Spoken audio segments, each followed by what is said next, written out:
On est dans une série qui s'appelle la Sainte Seine. Bientôt, nous allons célébrer Pâques. Pâques, c'est là, c'est à Pâques que Jésus a institué la Sainte Seine que nous célébrons ponctuellement dans nos églises.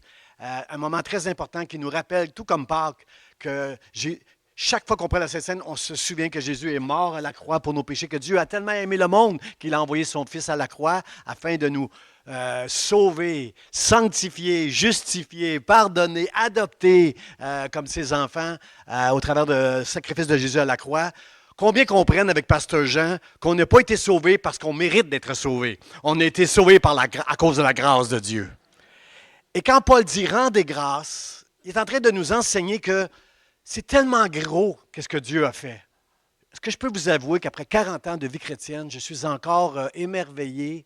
J'ai de la difficulté à saisir l'amour de Dieu qui a envoyé son Fils Jésus pour que nous justifier. On est tous des pécheurs. On est tous des pécheurs, on fait tous des péchés. Et Jésus est mort sur la croix. Lui qui était juste, lorsque le Saint-Esprit me donne la foi que Jésus a fait ce qu'il faut à la croix, je suis justifié devant Dieu pour paraître dans sa présence. Je suis réconcilié. Il m'aime et je l'aime. Je deviens son enfant. Je trouve ça merveilleux. Je trouve ça merveilleux. Et je demande à Dieu de me le révéler encore. Après 40 ans, j'étudie la Bible au moins 20 heures, 25 heures par semaine et j'apprends encore. Et je veux apprendre encore comment Dieu est bon, comment Dieu est plein d'amour pour chacun de nous. Frères et sœurs, est-ce que vous entendez ma voix ce matin? Rendez grâce à Dieu. Rendez grâce à Dieu. Rendez-lui tout ce qu'il a fait pour nous. Rendez grâce à Dieu. Je pense que c'est un mot très... c'est un euphémisme que Paul emploie. Soyons remplis de reconnaissance pour Dieu, pour qu'est-ce qu'on comprend de son amour pour nous, et en disant, Dieu, aide-moi à comprendre encore plus tout l'amour que tu as pour moi, dans le nom de Jésus. Et la Sainte Seine nous rappelle, frères et sœurs, chaque fois qu'on l'apprend, on va l'apprendre à la fin de la réunion, là, le privilège que nous avons quand nous prenons la coupe, frères et sœurs. Et ce matin, étant donné qu'on approche Pâques, je veux parler de quelque chose qui a pris place chez le peuple, alors que les Juifs étaient prisonniers en Égypte, esclaves en Égypte, alors qu'ils étaient... Alors qu'ils étaient là depuis 400 ans, parce que le Pharaon les craignait, il voyait la bénédiction de Dieu sur ce peuple-là, comment il grandissait vite. Et en les craignant, il en a fait des esclaves. Ça a duré 430 ans. Et il est arrivé un moment où Dieu a parlé à Moïse pour délivrer son peuple. Moïse, plusieurs fois, est allé voir Pharaon pour dire « Laisse aller mon peuple, afin qu'il puisse m'adorer ». Combien sont conscients ce matin que nous avons ce privilège dans la maison de Dieu, avec nos musiciens, d'adorer le Seigneur, frères et sœurs? Combien sont d'accord avec moi qu'on peut faire mieux que ça encore? On peut adorer Dieu de tout notre cœur ici. On peut aller encore plus loin, frères et sœurs. J'enseignais mercredi que ce passage où quand Dieu dit, quand Jésus enseigne à ceux qui vont prier, il dit, quand tu vas prier, entre dans ta chambre, ferme la porte derrière toi et prie ton Père qui est là. Comme le pasteur Shirley l'a dit tantôt. Il faut prendre conscience quand on prie, quand on rentre dans l'adoration, que Dieu, il est là. Jésus, il est là. Si Jésus était vraiment là, on le voyait physiquement avec nos yeux, on adorerait Dieu de tout notre cœur. On ne le voit pas avec nos yeux. Mais nous savons, parce que Dieu le déclare, qu'il est ici. À la fin de cette réunion, est-ce qu'on peut encore une fois faire un chant et entrer dans un temps d'adoration en croyant de tout notre cœur que Jésus, il est là? Ferme la porte derrière toi, ça veut dire les soucis, les distractions, les doutes, les péchés. Mets ça tout de côté pour comprendre et saisir et apprécier la présence de Dieu qui est là pour l'adorer de tout ton cœur dans le nom de Jésus. Alors ce matin, je veux faire le lien entre la Pâque juive. Jésus, c'était son dernier repas de la Pâque avec ses disciples à cette table et il leur a enseigné les principes. Il a institué la Sainte Seine. Vous ferez ça en mémoire de moi. Il a institué la Sainte Seine qu'on prend encore. Mais d'où vient la Sainte Seine? D'où vient Pâques? Eh bien, c'est une fête très, très, très importante pour les Juifs. C'est la plus importante, Pâques, parmi les Juifs. Il y a 3 grandes fêtes, mais la Pâques, c'est une des très importantes parce que c'est en souvenir que Dieu a délivré son peuple un jour au milieu de l'Égypte, on connaît ça, là, tous les miracles que Dieu a fait et le cœur endurci de Pharaon qui disait non, non, non, je ne les laisse pas partir. C'est du cheap labor, ces Juifs-là. Là. Ils font tout le travail, ça ne me coûte rien. Non, non, non, je ne les laisse pas partir. Et son cœur endurci a fait en sorte que jusqu'à la 10e plaie, il les a gardés jusqu'à aussi longtemps que pu.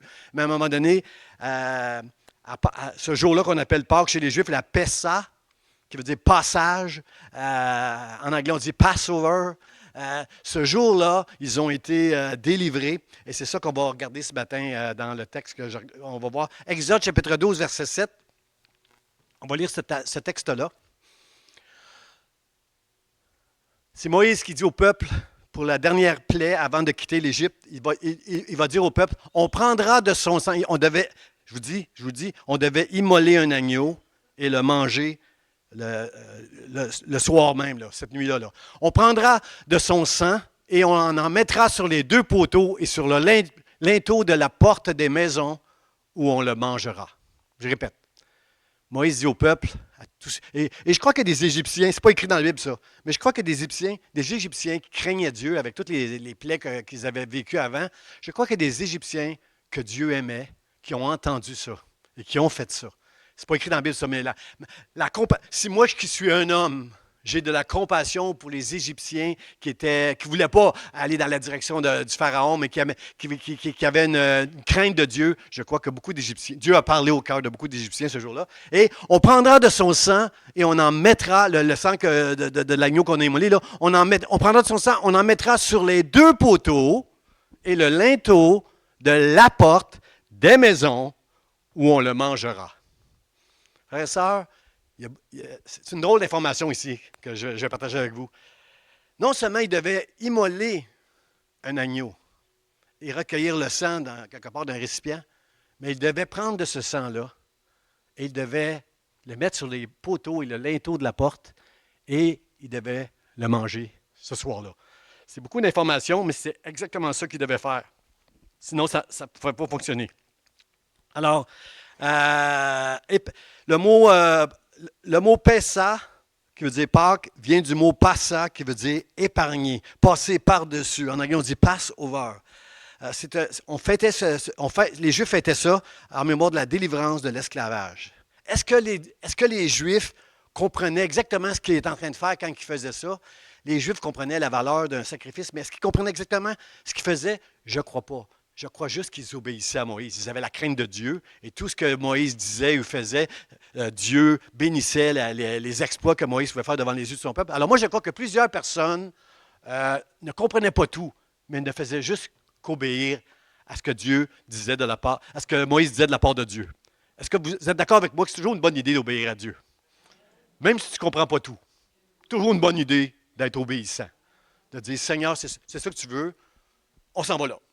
Je m'en vais là. Tu veux aller là? On s'en va là. Frères et sœurs, ce que j'aime dans ce texte-là, c'est que chaque maison devait sacrifier, immoler un agneau. Un agneau pour chaque maison. S'il y avait juste 2 personnes dans une maison, on pouvait se mettre 2 maisons ensemble. Mais mon point, c'est un agneau. Quelque part, c'est écrit dans Exode, un agneau par maison. Frères et sœurs, ça m'a tellement béni. Parce que je suis un parent. Je suis un parent. Puis ça m'a rappelé la promesse de Dieu qui dit, moi et ma maison, nous servirons l'Éternel. Ça m'a rappelé cette promesse-là que quand la foi entre dans une maison, si tu es un homme, si tu es une femme, puis ton conjoint n'est pas encore sauvé, tes enfants marchent encore loin du Seigneur, encourage-toi. Parce que le sang de l'agneau, l'apôtre Pierre, lui, quand il parle du sang de l'agneau, il dit le précieux sang de l'agneau. J'aime Pierre. Pierre comprend la valeur du sang. Le précieux sang de l'agneau, frères et sœurs. Si le sang de l'agneau a coulé pour toi, si le Saint-Esprit t'a révélé que tu es un enfant de Dieu, que Jésus est mort pour tes péchés, que tu es réconcilié avec Dieu, si Dieu t'a révélé ça, mon frère, ma sœur, sois béni, parce que tu peux proclamer, moi et ma maison, nous servirons l'Éternel. Même si tes yeux ne voient pas encore, tu peux le proclamer, moi et ma maison. Parce que c'est fort ici, là, ce texte-là. Un agneau par maison. Je veux, si je ne vois pas le sang sur les portes de la maison, ils ne seront pas épargnés. Comprenez-vous la puissance du précieux sang de Jésus dans nos vies? Nous et notre maison, on va être épargnés. On prendra de son sang et on en mettra sur les deux poteaux et sur le linteau de la porte. C'était pas assez de sacrifier un agneau puis de le manger. Il fallait prendre le sang et le mettre sur la porte. C'est pas écrit ici, mais c'est sûr que c'est sur la porte extérieure. Parce qu'il fallait le mettre sur les deux poteaux de chaque côté de la porte et le linteau. Moi, je ne suis pas bon, zéro manuel. Moi, je souffre. À chaque fois que ma maison brise, je remercie Dieu qui m'a donné une maison il y a longtemps, mais je ne suis pas bon et je veux encourager toutes les femmes que leurs maris ne sont pas bons. Je ne suis pas bon, je ne suis pas bon. Je suis pas seul, merci de m'encourager. Ma femme est bonne, par exemple. Elle n'est pas trop dure avec moi. Récemment, on a réparé quelque chose et c'est moi qui tenais les outils et c'est elle qui l'a réparé tellement que ouais, j'ai pas les ressources, moi. J'ai pas les ressources. Mais le linteau, je vais essayer d'expliquer c'est quoi. J'ai parlé un petit peu avec Guy, par exemple. Le linteau au-dessus de la porte, on ne le voit pas, là, mais c'est pas juste la barre, le cadre de porte qui tient les deux poteaux de la porte. Là. Le linteau, c'est quelque chose qui est très solide. Tu connais ça, toi? Hein? Wow!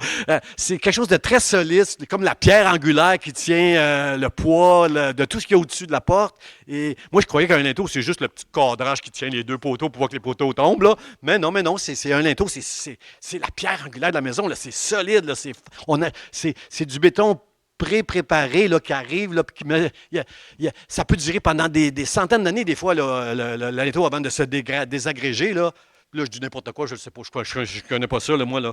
Mais bon, comprenez-vous que c'est précis. Là. Il devait immoler un agneau à chaque maison. Je remercie Dieu que le sang de Jésus a coulé, le précieux sang de Jésus a coulé pour ma maison. Un jour, j'ai connu Dieu. Moi et mes enfants, nous servirons l'Éternel. Pas parce que je suis une bonne famille, pas parce que je suis un pasteur, parce que Jésus est mort pour mes péchés. Merci. Merci Seigneur. Et non seulement il fallait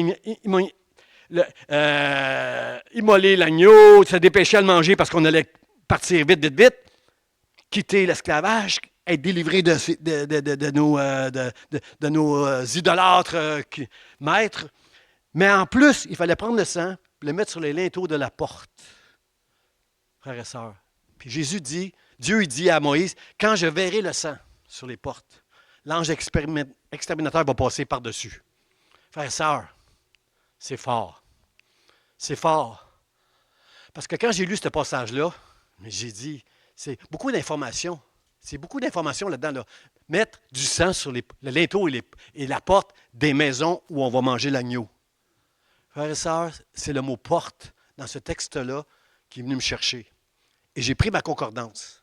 Et j'ai étudié tous les endroits dans la Bible qui nous parlent de porte. Frères et sœurs, si vous avez Internet, faites Bible, porte, avec un S, et on va vous donner tous les passages et vous allez être bénis, d'être instruits de tout ce que la porte peut dire. Vous savez, Jésus, quand il enseigne, quand il prêche, moi je dis souvent aux jeunes pasteurs, là, qui me demandent, pasteur, quand on prêche, on fait quoi là? Bien, assure-toi que tu as toujours une bonne illustration de la vie de tous les jours, parce qu'on comprend plus juste avec une image que le texte comme tel. Souvent, le texte va faire une analogie avec le texte qu'on lit va nous aider à comprendre le texte. Le Saint-Esprit va s'arranger avec tout ça, là, mais une bonne illustration. Et ici, la porte, c'est une image, c'est un symbolisme qui est très, très fort, Seigneur. On voit ça souvent dans la Bible, des symboles avec la porte. Là. Je bâtirai mon église et les portes de l'enfer ne prévaudront point contre elle. Jésus a dit, je suis la porte des brebis. Par moi, les brebis entrent et elles me suivent. Plusieurs passages, frères et sœurs, il y en a plein. Porte et levez vos linteaux, que le roi de gloire fasse son entrée. Il y en a plusieurs. Quand tu pries dans ta chambre, ferme la porte. Heureux celui qui m'écoute et qui veille chaque jour à mes portes. Priez, Paul qui dit aux gens je crois que c'est aux Corinthiens, priez pour qu'une porte s'ouvre là où je vais aller annoncer l'Évangile. Frères et sœurs, la porte, c'est partout. Il y en a plein d'endroits et j'étais béni. Ça fait 2 semaines que j'étudie tous les endroits, puis ça va vous bénir si vous faites cette étude-là personnelle. Vous allez être vraiment enrichi de faire cette étude-là. Il y a tout un symbolisme là-dedans afin qu'on puisse être délivré, sauvé, racheté par le précieux sang de Jésus. C'est pourquoi Jésus, à la Sainte Seine, il sait que les Juifs connaissent tous ces passages-là. Beaucoup, on les répète à Pâques. Et Jésus dit, quand il prend la coupe, il dit, ceci est mon sang qui est versé pour vous. Et lorsqu'il prend le pain, il dit, ceci est mon corps qui a été brisé pour vous, afin que vous ayez la délivrance, afin que vous soyez sauvés, afin que vous soyez bénis dans le nom de Jésus. Frères et sœurs, moi j'ai besoin d'entendre ça aujourd'hui dans notre génération où on vit toutes sortes de. Où la figure de ce monde passe. On est rendu ailleurs qu'on était il y a 5 ans encore. Merci Seigneur de nous enseigner toutes ces choses dans le nom de Jésus.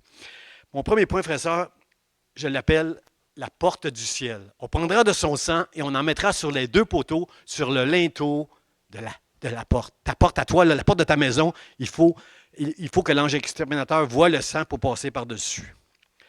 Frères et sœurs, les portes, c'est tellement une image et un symbole important dans la Bible. Vous, ce matin, combien de portes vous avez ouvertes juste avant de venir à l'Église? Avez-vous essayé d'imaginer, avez-vous déjà essayé de compter le nombre de portes que tu ouvres avant de venir à l'Église?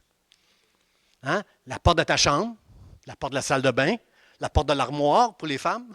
je blague, pour le maquillage. La porte du frigo, les gars.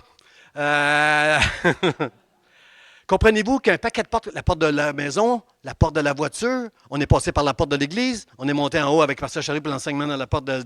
Comprenez-vous, frères et sœurs, si tu commences à compter le nombre de portes que tu ouvres et que tu fermes, je veux que tu comprennes juste que la porte, c'est un symbole qui est fort. Tous les jours, on se déplace et on ouvre une porte pour entrer quelque part ou on ferme une porte pour que personne n'entre. J'ouvrirai une porte devant toi que personne ne peut fermer. Dieu, lorsqu'il t'a choisi, il n'y a personne qui peut fermer la porte, qui va ouvrir devant toi. Ben, en fait, il y en a une personne qui peut le faire. Toi seul. Ce n'est pas le diable qui peut la fermer. Ce n'est pas le monde. C'est toi seul qui peux dire de te détourner de l'amour de Dieu puis de ses conseils, puis de vivre une vie pour toi. Et c'est ça que je veux vous mettre en garde, frère et sœur. Mon rôle en tant que pasteur, c'est de préparer le peuple de Dieu à des choses de fou que nous allons vivre dans les mois et les années à venir. On vit dans un monde qui change vite et qui évolue vite, qui s'enfonce dans le mal, frères et sœurs, mais la porte que Dieu a ouverte devant nous, personne ne peut la fermer. Alors ce matin, mets ta foi en Dieu seul. Mets ta foi en Dieu seul, dans les Écritures, dans son amour pour toi, et tu vas passer au travers de tout ce qui va prendre place. Cependant, je vais être franc avec vous, je vais être franc, aussi franc que l'apôtre Paul qui dit, c'est par beaucoup de tribulations qu'il nous faudra entrer dans le royaume de Dieu. Comprenez-vous que j'aime mieux souffrir pour le royaume de Dieu que de souffrir à cause des péchés que je préfère entraîner par ce monde tout à fait immoral et incrédule. Souffrir pour Dieu, c'est correct pour moi. Souffrir à cause des fautes que je vais faire, des erreurs que je vais faire, ça, je ne veux pas. Dans le nom de Jésus, Seigneur, merci pour cette porte que personne ne peut fermer dans le nom de Jésus. Je veux vous parler d'un personnage assez impressionnant. C'est-à-dire, ce qu'il écrit m'impressionne souvent. Il s'appelle Tony Reinke, R-E-I-N-K-E. Tony Reinke, c'est un journaliste américain. Premièrement, c'est un chrétien. C'est un journaliste américain, puis il a écrit plusieurs livres. Sa spécialité, lui, c'est « Nous sommes à l'ère numérique ». Nous sommes à l'heure des smartphones, c'est en anglais, là, les téléphones intelligents. On est à l'heure de l'intelligence artificielle. Tony Reinke, c'est un papa. C'est un papa qui s'inquiète quand ses enfants sont laissés devant un ordinateur ou devant un téléphone intelligent à toutes les portes qu'ils ont accès avec un truc comme ça. Comprenez-vous, frère et sœur, qu'à chaque fois qu'on va quelque part, pas besoin d'ouvrir une porte, mais quand on va sur Internet, il y a toutes sortes de portes qui peuvent s'ouvrir devant nous. Puis lui, en tant que papa, il est inquiet de tout ce que les jeunes peuvent avoir accès. Et si vous êtes un parent normal, vous êtes inquiet de toutes ces... surtout si on a un téléphone intelligent Pro Max, là, ça c'est vrai. Surtout, là, ça c'est... tu as accès. Hey, wow! Mais frère, sœur, Internet, ça ouvre des portes à du n'importe quoi aujourd'hui. C'est n'importe quoi que nos jeunes peuvent aller avoir accès quand ils ouvrent Internet. Puis comme si ce n'était pas assez Internet, il y a du dark web aujourd'hui. Dark web, là, tu vas là, c'est complètement anonyme. C'est pas illégal. Bien, il y a des sites qui sont illégaux, mais c'est pas illégal, mais tu t'en vas sur Dark Web, là, tu peux avoir n'importe quoi. Tu peux acheter des armes, de la drogue, des sites de fous, des ransomware, c'est des gens qui peuvent te vendre des trucs pour envahir un ordinateur puis demander une rançon. Puis, toutes sortes d'affaires illégaux, de fous là, sur le Dark Web. Et ce sont toutes des portes que tu peux ouvrir puis qui peuvent te faire du mal. Mon frère, ma soeur, Je veux t'encourager ce matin. Et jeune homme et jeune fille qui aiment aller sur Internet, faites attention les portes que tu vas ouvrir. Tous les jours, on ouvre des portes. Juste au bureau où tu travailles. Tu es marié, juste au bureau où tu travailles. Parler avec une personne du sexe opposé, là, avec qui tu as beaucoup de plaisir, ça peut ouvrir une porte. Il faut ouvrir une porte. Il faut que tu fasses, faut que tu prennes conscience de toutes les portes que tu es capable d'ouvrir dans une journée, que ce soit sur Internet, que ce soit dans la rue, n'importe où. Il y a des portes qui vont s'ouvrir devant toi, puis tu dois avoir la sagesse de bien gérer toutes ces portes-là. La première porte que j'ai lue, le mot porte là, dans Genèse, c'est lorsque Caïn il en veut à Abel. Il est jaloux de Abel, de sa spiritualité. Dieu bénit Abel, moi, il ne me bénit pas. Il est jaloux. Puis Dieu va dire à Caïn, Caïn, si tu agis bien, tu vas relever ta tête. Combien sont d'accord avec moi que quand on en veut à quelqu'un, quand on veut tirer vengeance de quelqu'un, quand on n'aime pas quelqu'un, on n'a pas un beau visage quand on pense à cette personne-là.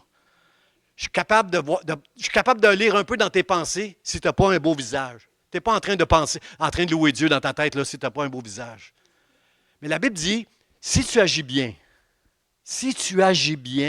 tu relèveras ton visage. Mais si tu agis mal, le péché couche à la porte.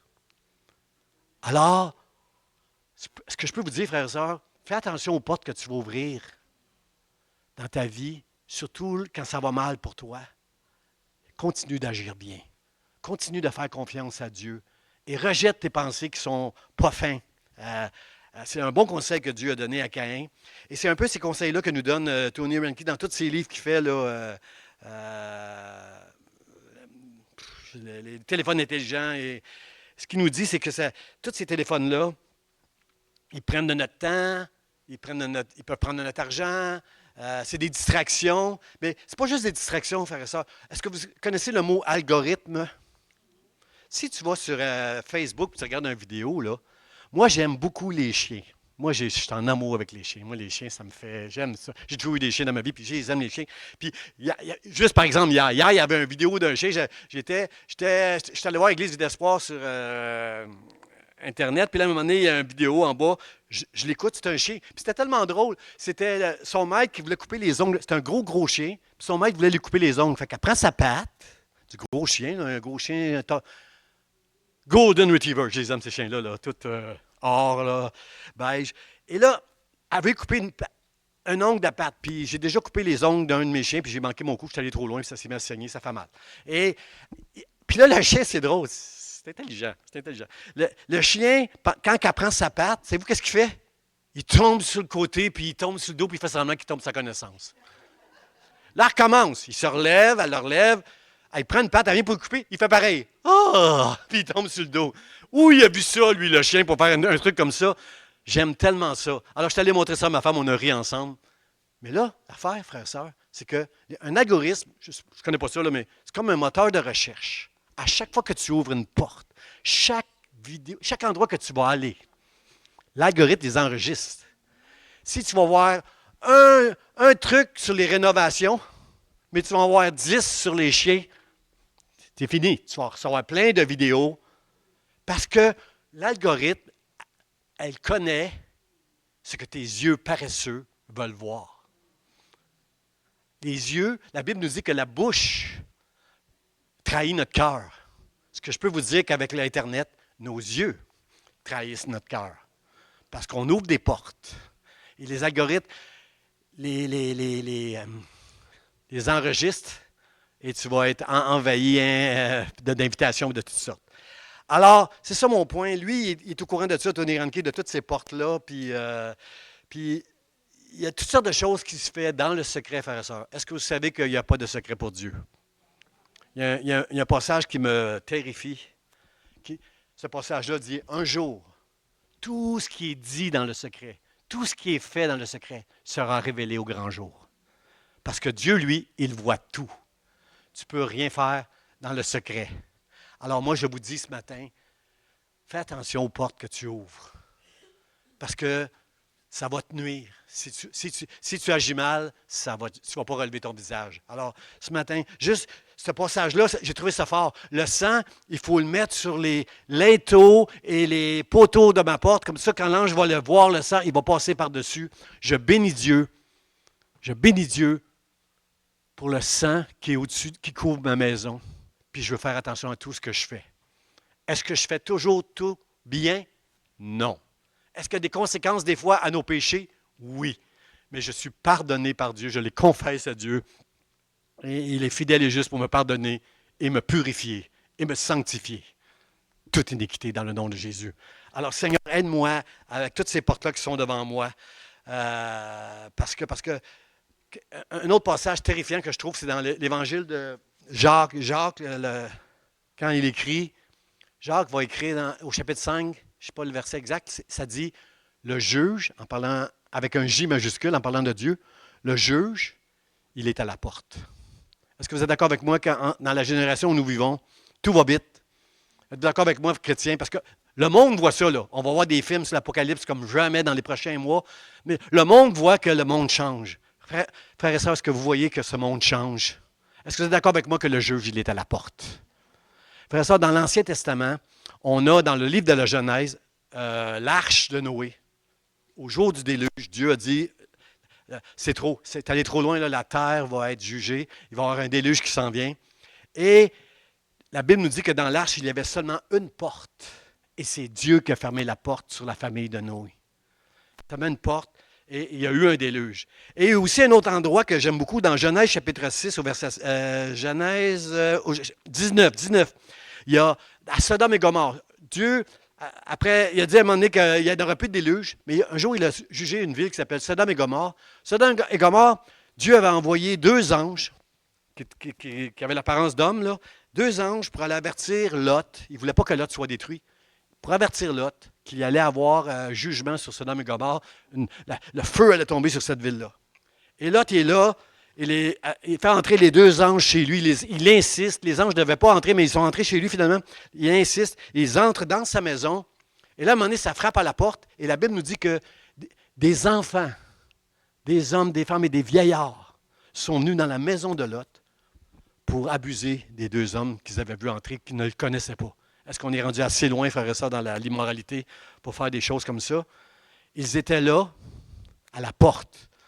Et la Bible nous dit que Lot a fermé la porte derrière lui, puis a essayé de dealer avec eux pour pas qu'ils touchent. Il savait, lui, que c'était des hommes de Dieu qui étaient là. Touche pas à ces envoyés de Dieu. Touche pas à ces hommes-là. Il a même offert ses filles, tellement que pour aller loin, là, il était convaincu qu'il ne devait pas toucher à ces hommes-là. Et la Bible nous dit que les hommes méchants dans la ville de Sodome ont voulu briser la porte que Lot avait fermée. Et la Bible nous dit que les deux anges ont fait entrer Lot chez lui, ils ont refermé la porte puis ils ont aveuglé les gens. Et la Bible nous dit qu'ils se sont donné une peine inutile pour entrer dans la maison. Tout ça pour vous dire que quand Dieu ouvre une porte, il n'y a personne qui peut la fermer. Et quand Dieu ferme une porte, il n'y a personne qui peut l'ouvrir, frères et sœurs. Et c'est tellement important dans la Bible, la pensée de la porte. C'est pourquoi, quand je lis qu'on prendra du sang et on en mettra sur les deux poteaux, sur l'inteau de la porte, c'est exactement ça qu'il fallait faire pour ne pas être jugé par Dieu à cette époque-là. Et aujourd'hui, je sais que le sang parfait de Jésus m'a lavé de tout péché. Le précieux sang de Jésus fait en sorte que, pas parce que je suis une bonne personne, pas parce que je ne fais pas d'erreur, et merci chérie de ne pas dire Amen, que je fais encore des erreurs des fois, mais pas parce que je ne fais pas d'erreur, mais Dieu m'aime et son sang précieux m'a pardonné, m'a purifié, m'a sanctifié. Je veux dire merci au Seigneur. Je veux rendre grâce à Dieu ce matin pour tout ce qu'il a fait. Jésus a dit, je bâtirai mon Église. Et toutes ces portes-là que je suis en train de vous parler là, les portes de l'enfer ne prévaudront pas, n'auront jamais le dessus sur mon Église.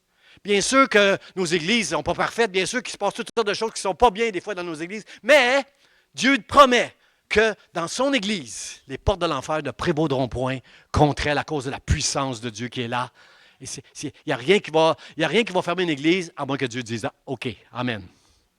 Rien, frères et sœurs. Et on a dans l'Ancien Testament un passage qui nous parle de porte encore. Là. On a dans l'Ancien Testament, dans le livre des Juges, Samson, à un moment donné, Samson, qui n'était pas parfait, qui était un homme qui avait beaucoup de force, que Dieu lui donnait beaucoup de force pour faire des exploits, mais il n'était pas loin d'être parfait. Là, il a fait des graves erreurs. Mais Samson, à un moment donné, Il est allé dans la ville de Gaza et il a arraché la porte, les deux portes avec les poteaux, les battants, puis il les a emmenés en face jusqu'en haut du mont Hébron.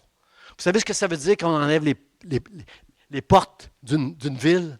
Ça veut dire que l'ennemi peut entrer et sortir comme il veut. C'est ça le message. Samson est en train de dire, regardez, si tu veux les portes, là, va les chercher sur le mont Hébron. Je les ai déposées sur le mont Hébron, là où l'ami de Dieu, Abraham, a été enterré. Et cet homme qui a été béni de Dieu, c'est lui, c'est là qui sont les portes. Il a pris les portes de l'ennemi, il les a pris sur ses épaules, il les a mis sur le mont Hébreu. Seigneur, merci pour tous ces enseignements-là que tu nous donnes dans la parole, frères et sœurs. Il y a des portes que Dieu ouvre pour qu'on soit heureux, frères et sœurs. Psaume 1. Heureux l'homme, la femme, qui ne marche pas selon le conseil des méchants, qui ne s'arrête pas sur la voie des pécheurs et qui ne s'assied pas en compagnie des moqueurs, mais qui trouve son plaisir dans la loi de l'Éternel et qui la médite jour et nuit. Elle est comme un arbre planté près d'un courant d'eau qui donne son fruit en sa saison et dont le feuillage ne se flétrit point. Tout ce qu'il fait, tout ce qu'elle fait, lui réussit. Il n'en est pas ainsi des méchants. Ils sont comme la paille que le vent dissipe. C'est pourquoi ne résiste pas au jour du jugement, ni les pécheurs dans l'assemblée des justes, car l'Éternel connaît la voie des justes et la voie des pécheurs mène à la ruine. Comment commence ce beau psaume-là? Heureux l'homme, la femme qui m'écoute, qui aime ma parole, qui fait de ma parole ses délices. Tu veux être heureux? Tombe en amour avec la parole de Dieu. Tu vas être heureux, tu vas être heureuse. Toute une fin de semaine à la retraite. Mesdames, vous allez être heureuses. Toute la fin de semaine à être avec Dieu qui va être là. Seigneur, merci, merci. Il y a des portes que Dieu ouvre pour qu'on soit heureux, puis il y a des portes que ce monde va ouvrir pour nous rendre misérables et malheureux, frères et sœurs. Alors, Seigneur, aide-nous à résister à toutes ces portes-là, frères et sœurs. Regardez, j'aime beaucoup Hébreux, chapitre 13, verset 12. Ça nous montre tellement l'amour de Dieu. Jésus aussi, afin de sanctifier le peuple par son propre sang, a souffert. Alors, ça parle, là. Ça nous parle, là. Si sur notre porte, Dieu doit voir le sang de Jésus qui a coulé. Sur la porte de nos maisons, il doit voir le sang de l'agneau qui a coulé. Et il doit nous voir en train de manger de cet agneau. Jésus, lui, parce qu'il a porté tous nos péchés, parce qu'il était injuste devant Dieu, parce qu'il était... c'est nous qui aurions dû être jugés, et c'est Jésus qui a été jugé hors de la porte. Hors de la porte, ça veut dire un pécheur ne mérite pas d'être jugé proche de la porte de la ville. On va l'amener hors de la porte. À cause que Dieu nous aime tellement, il a accepté de porter tous nos péchés hors de la porte. Il a souffert. Seigneur, aide-nous. Aide-nous à te rendre grâce. Aide-nous à saisir tout l'amour que tu as pour nous et tout ce que tu as fait pour nous, Seigneur, dans ta justice. Merci, merci, Seigneur. Jésus a souffert, il a été vidé de son sang pour nous sanctifier, nous qui sommes des pécheurs. Seigneur, merci. Merci pour ça. Mon deuxième point, frères et sœurs, c'est l'agneau de Dieu. On mettra le sang sur les linteaux et sur la porte des maisons où on le mangera, cet agneau-là. Seigneur, merci. Merci. Quand Jésus dit le jour de Pâques, il dit à ses disciples, ceci est mon corps brisé pour vous. Prenez et mangez-en. Frère, ça, quand on va manger la Sainte Sainte tantôt, on mange une image de l'agneau qui était brisé. Quand on mange ça, ça veut dire que nous sommes des enfants de Dieu. Nous avons été choisis. Nous sommes précieux, assez précieux pour Dieu que Jésus est mort pour nos péchés à notre place. Alors, Seigneur, merci, merci. Un jour, Jésus est venu faire ce que... Si à Pâques, les Juifs se réjouissent d'avoir été délivrés un jour d'Israël, du joug du méchant, c'est beaucoup plus que ça maintenant pour nous, Pâques. Jésus va beaucoup plus loin. À un moment donné, Jésus arrive à Nazareth. La Bible nous dit dans Luc, chapitre... je vais trouver ça dans Luc... oui, pas loin, là. Luc, chapitre 4. Luc va arriver à Nazareth et il va faire comme son habitude. Le jour du sabbat, il va entrer dans la synagogue. Et souvent, ce qu'on faisait, on donnait un des livres de la Bible à quelqu'un dans la synagogue pour qu'il le lise devant tout le monde dans une synagogue. Et là, Jésus a été choisi. Jésus, on parle beaucoup de lui là, à Nazareth. Là. Il a été choisi ce jour-là pour lire un passage de la Bible. Et vous savez ce que Jésus a choisi? Jésus a choisi un passage qui parle de Christ. Un passage prophétique dans Ésaïe qui va parler de lui. Parce qu'il y a des gens, malgré tous les miracles que Jésus pouvait faire, ne voyaient pas que Dieu est en train de glorifier Jésus. Il y a des gens qui croyaient que c'était un blasphémateur. Alors regardez le texte dans Luc chapitre 4, verset 18. Jésus va lire, il va dire, « L'Esprit du Seigneur est sur moi, parce qu'il m'a oint pour annoncer une bonne nouvelle aux pauvres. Il m'a envoyé pour guérir ceux qui ont le cœur brisé, pour proclamer aux captifs la délivrance et aux aveugles le recouvrement de la vue, pour renvoyer libres les opprimés. » Et là, Jésus va s'asseoir, et là, le texte nous dit dans Luc, tous les yeux de tous ceux qui étaient dans la synagogue étaient rivés sur lui. Et Jésus le sait. Et Jésus va dire, cette parole, elle est accomplie.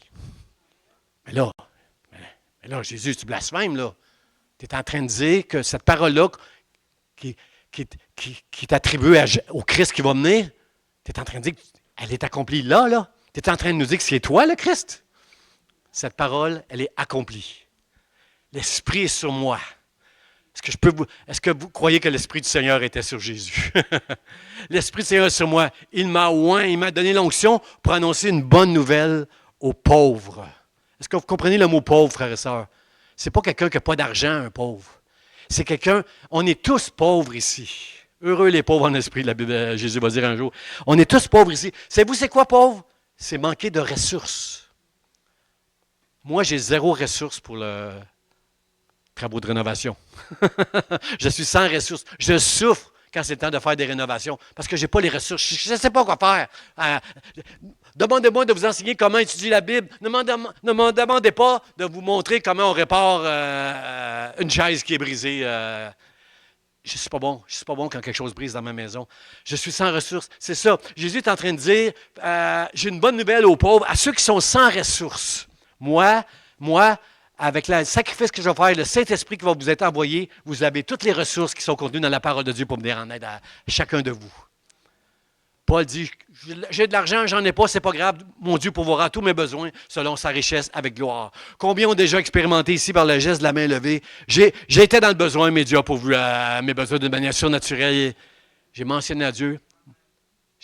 J'ai vu la main de Dieu sur ma maison toute ma vie, même dans des moments où j'arrivais pas, Dieu était là, il était fidèle. J'ai une bonne nouvelle pour mes pauvres. Il m'a envoyé pour guérir ceux qui ont le cœur brisé.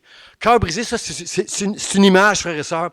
Le cœur brisé, c'est une image de quelqu'un qui a une grande souffrance à l'intérieur de lui. Cœur brisé. Quelqu'un qui souffre, frères et sœurs. Et Seigneur, quelqu'un qui a perdu un être cher, traverse un divorce, qui apprend un diagnostic de maladie. Quelqu'un qui a le cœur brisé. Combien comprennent ici, frère, que c'est seulement Dieu qui peut guérir ça? Je remercie Dieu pour les psychologues. Je remercie Dieu, ils font du bien. Je ne veux pas dire comme certains pasteurs, là, non, ils font du bien. Mais il y a seulement Dieu qui peut guérir, qui peut nous délivrer, frères et sœurs. Seulement Dieu qui peut faire la vraie guérison, la vraie délivrance dans nos cœurs au travers de la vérité, une guérison qui va être solide, qui va être vraie. Alors, Seigneur, aide-nous. Aide-nous, Seigneur. Merci. Merci à Jésus que Dieu a envoyé Jésus pour guérir ceux qui ont le cœur brisé, pour proclamer aux captifs la délivrance. Frères et sœurs, j'en ai parlé il y a 2 semaines. Il n'y a rien de pire qu'une personne qui se considère une victime.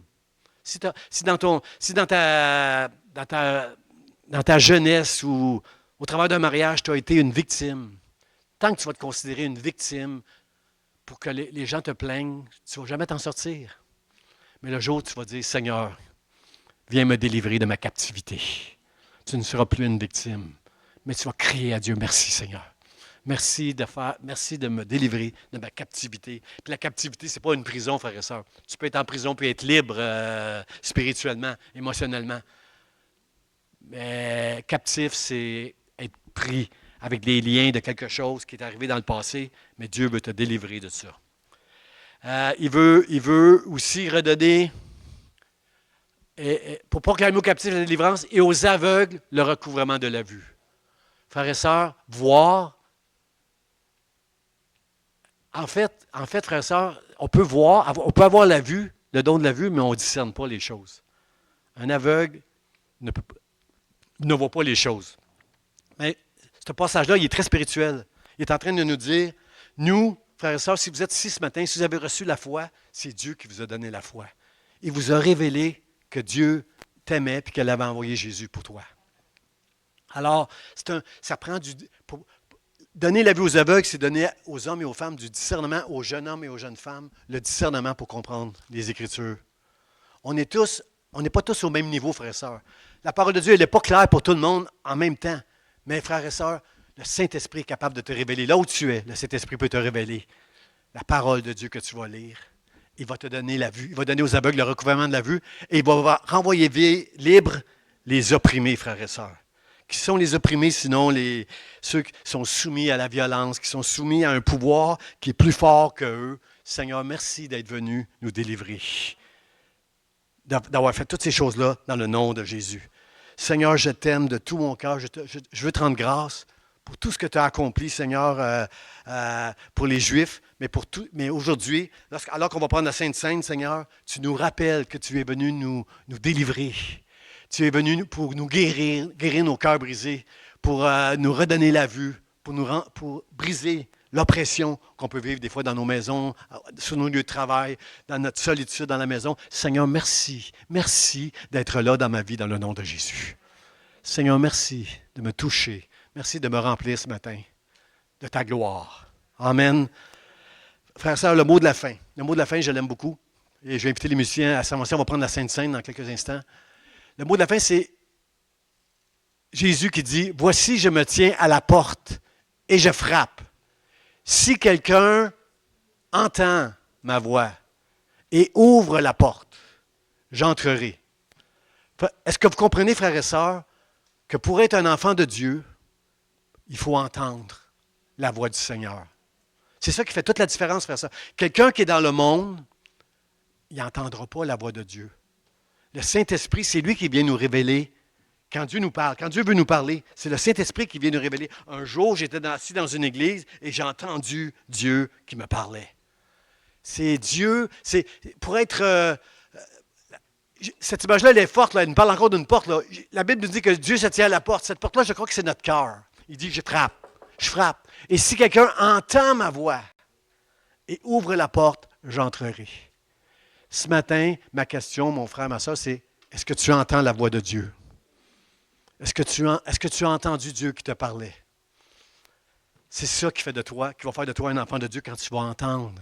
Quand le Saint-Esprit va te révéler quelque chose qui va être clair dans ton cœur, que tu vas entendre. Si tu ouvres la porte, tu dis, Seigneur, je veux ouvrir la porte. Dieu dit, je vais entrer. Je vais manger avec toi. On va avoir un temps ensemble de communion.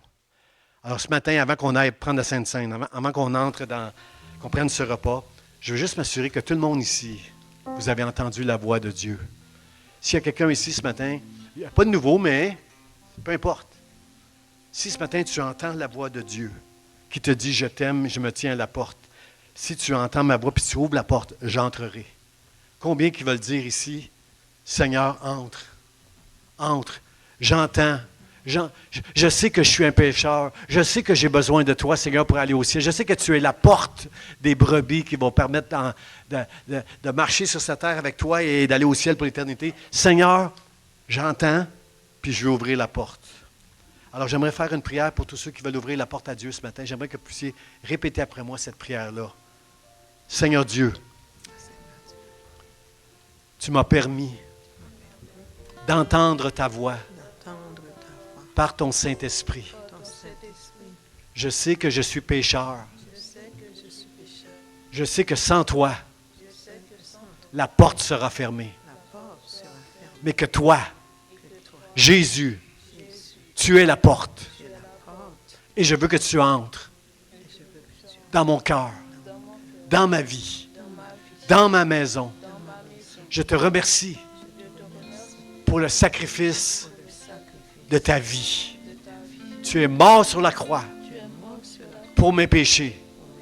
Tu as versé ton sang pour me sanctifier, me justifier, me pardonner, me réconcilier.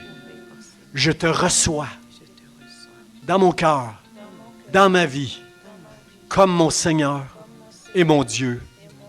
Amen.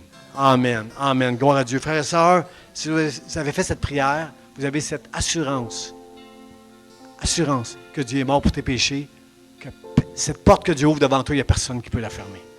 Alors qu'on va prendre la Sainte Seine, rappelez-vous, frères et sœurs, rappelez-vous qu'on va prendre la Sainte Seine, que le corps de Jésus, l'agneau qu'ils ont mangé à Pâques, les Juifs, c'est Jésus. C'est ça. Le pain que nous mangeons, c'est Jésus qui a donné sa vie. On a brisé son corps, on l'a crucifié hors de la porte. On l'a fait souffrir à cause du péché.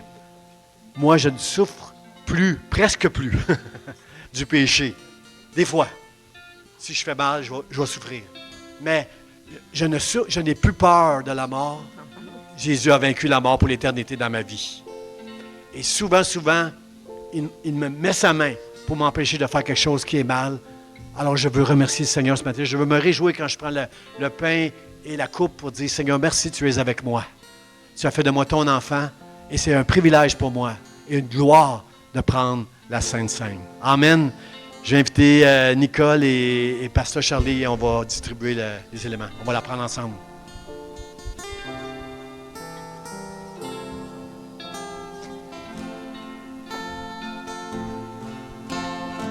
Oh, le sang de Jésus.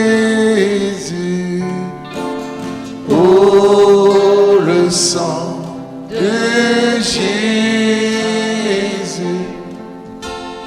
Oh, le sang de Jésus me rend plus blanc que neige. Oh, le sang de Jésus. Oh, le sang de Jésus. Oh, le sang de Jésus. Oh, le sang de Jésus me rend plus blanc que neige. Merci pour le sang. Merci pour le sang de Jésus. Merci. Merci pour le sang de Jésus. Merci pour le sang de Jésus qui me rend plus blanc que neige. Merci pour ton sang, Jésus. Merci pour le sang de Jésus.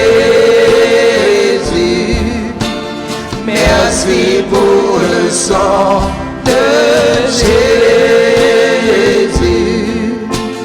Merci pour le sang de Jésus qui me rend plus blanc que neige.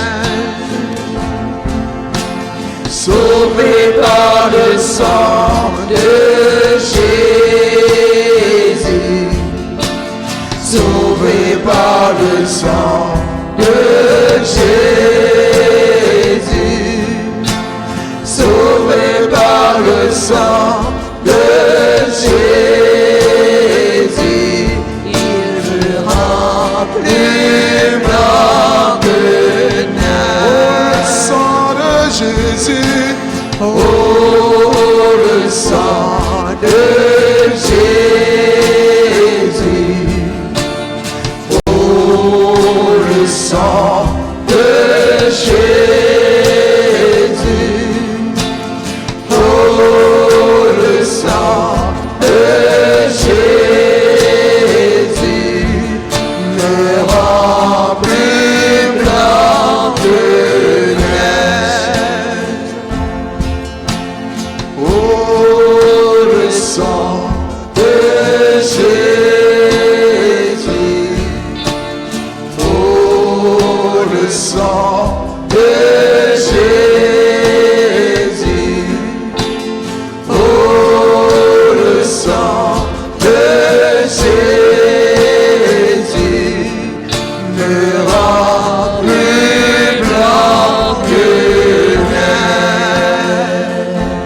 Amen. Amen, Seigneur. Je vous invite à vous lever, frères et sœurs. On va prendre la scène ensemble. J'aime le psaume 71 qui nous dit « dans ta justice, ô Dieu, sauve-moi et délivre-moi. » Combien comprennent que ce n'est pas avec notre propre justice à nous que Dieu va nous sauver et nous délivrer, mais à cause de la justice en Jésus-Christ. Merci, Seigneur, pour être mort sur la croix et faire de moi un homme, faire de nous des hommes et des femmes qui sont justes devant lui. Pas parce qu'on est, on fait plus de péché. Jean dit, si tu dis que tu ne fais plus de péché, tu es un menteur. On en fait encore des péchés, mais on se bat, on lutte et la grâce de Dieu nous aide à nous changer, à nous transformer, à nous rendre meilleurs. Merci Seigneur que je suis un homme meilleur que je l'étais il y a quelques années. Là, tu peux dire Amen, chérie. Là, tu peux dire Amen. Là. Merci que je suis un homme meilleur aujourd'hui que je l'étais avant, par la grâce de Dieu. Par la grâce de Dieu. La Bible nous dit, Paul nous dit dans 1 Corinthiens chapitre 11, verset 23, « J'ai reçu du Seigneur ce que je vous ai enseigné, c'est que le Seigneur Jésus, dans la nuit où il fut livré, il prit du pain, après avoir rendu grâce, le rompit et dit, « Ceci est mon corps qui est rompu pour vous, faites ceci en mémoire de moi. » Je demandais à notre sœur Nicole de prier pour le pain, cet agneau qu'on va manger. Seigneur, nous sommes en action de grâce devant toi. Merci d'avoir envoyé au Dieu Jésus, ton Fils unique, mourir sur la croix pour nos péchés, pour nos iniquités. Nous ne méritons pas, Seigneur, ce si grand salut. Merci d'avoir accepté de venir payer le prix, la dette de nos péchés. Et que par ainsi, tu nous as permis d'avoir une place de choix, assis à la droite du Père. Tu nous as donné le pardon, la justification par ton corps qui a été brisé, rompu. Et par ce sacrifice, par tes meurtrissures à la croix, nous sommes guéris à tous les niveaux, émotionnellement, physiquement. Seigneur, merci pour ton corps rompu, ton corps brisé. Merci pour le nom nouveau que tu nous as donné. Désormais, nous avons une nouvelle identité. Grâce à ta mort, nous sommes enfants de Dieu. Merci, Père, pour ce si grand sacrifice. Nous allons manger ce pain jusqu'à ce que tu viennes. Nous le ferons avec action de grâce. Au nom de Jésus. Amen. Prenons le pain.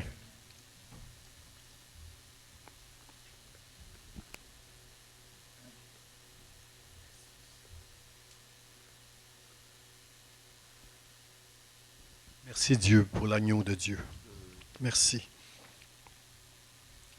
De même, après avoir soupé, il prit la coupe. Il dit, cette coupe est la nouvelle alliance en mon sang. Faites ceci en mémoire de moi toutes les fois que vous en boirez. Car toutes les fois que vous mangez ce pain, que vous buvez cette coupe, vous annoncez la mort du Seigneur jusqu'à ce qu'il vienne, comme notre sœur l'a prêché dimanche passé.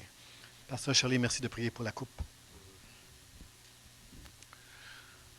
Seigneur, nous rappelons, Seigneur, de ce sacrifice ultime que tu as accompli sur la croix pour chacun d'entre nous ici. Ton sang a coulé sur la croix, Seigneur. Nous sommes reconnaissants de ce privilège que nous avons par le sacrifice de ton sang d'avoir accès au Père. Merci, Seigneur, pour cette grâce. Nous prions ce matin alors que nous allons partager cette coupe comme le symbole de l'alliance dans ton sang, Seigneur. Nous prions que ceux parmi nous qui souffrent dans leur chair, qui souffrent d'une maladie quelconque, Seigneur, que tu les visites, que tu les guérisses, Seigneur, et que tu les restaures dans leur corps, dans le nom de Jésus. Amen. Prenons la coupe.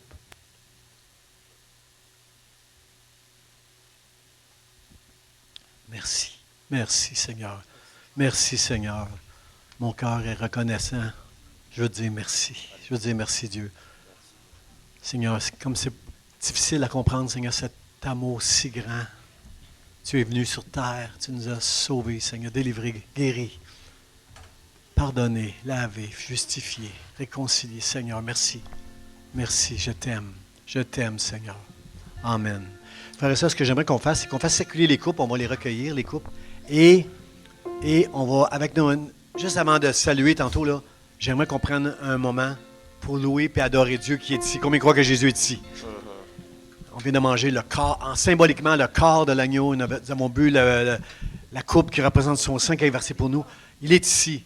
On va recueillir les coupes, puis avec nos musiciens, nos conducteurs, on va adorer le Seigneur de tout notre cœur avant de se saluer un bon dimanche. Amen.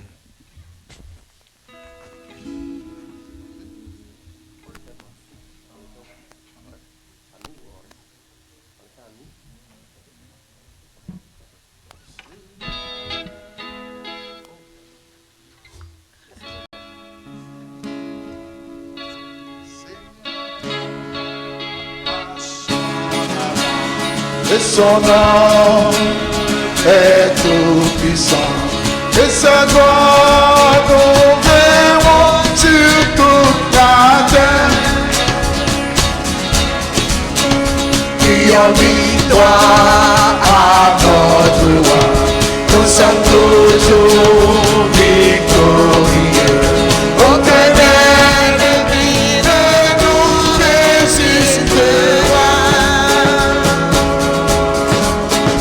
Le Seigneur marche en avant et son nom est tout puissant. Et sa gloire nous verrons sur toute la terre. Et en victoire à notre roi, nous sommes toujours victorieux. Aucun ennemi ne nous résistera. Par le Seigneur de ma vie, c'est Jésus. Les puissances des ténèbres sont vaincues. Par sa force, de nous rendra plus que vainqueurs. Le Seigneur de ma vie, c'est Jésus. Les puissances des ténèbres sont vaincues. Par sa force, de nous rendra plus que vainqueurs. Par sa force, de nous rendra plus que vainqueurs. Par sa force, de nous rendra plus que vainqueurs. Par sa force, de nous rendra plus que vainqueurs. Alléluia! Gloire! Gloire à toi, Seigneur! Gloire à toi! Est-ce que je peux entendre, frères et sœurs, des voix qui s'élèvent vers le ciel pour dire « Seigneur, merci! Gloire à ton nom! Sois béni! Dans ce lieu, Seigneur, que ton nom soit béni, glorifié, exalté, Seigneur, à cause de ton amour, à cause de ta grâce, ta compassion, ta miséricorde, ta patience, Seigneur. Merci, Dieu de grâce. Merci, Dieu de grâce. C'est avec un cœur reconnaissant que je te bénis, Seigneur, pour ta présence au milieu de nous. Nous sommes rendus dignes devant toi à cause de Jésus, de son sang. Merci, merci, merci, Seigneur. Dans le nom de Jésus. Amen, amen. Guy, est-ce que c'est fermé? Est-ce que... Alors que j'invite Francine à venir nous faire une annonce spéciale, juste avant qu'on se salue les uns les autres. Aussi,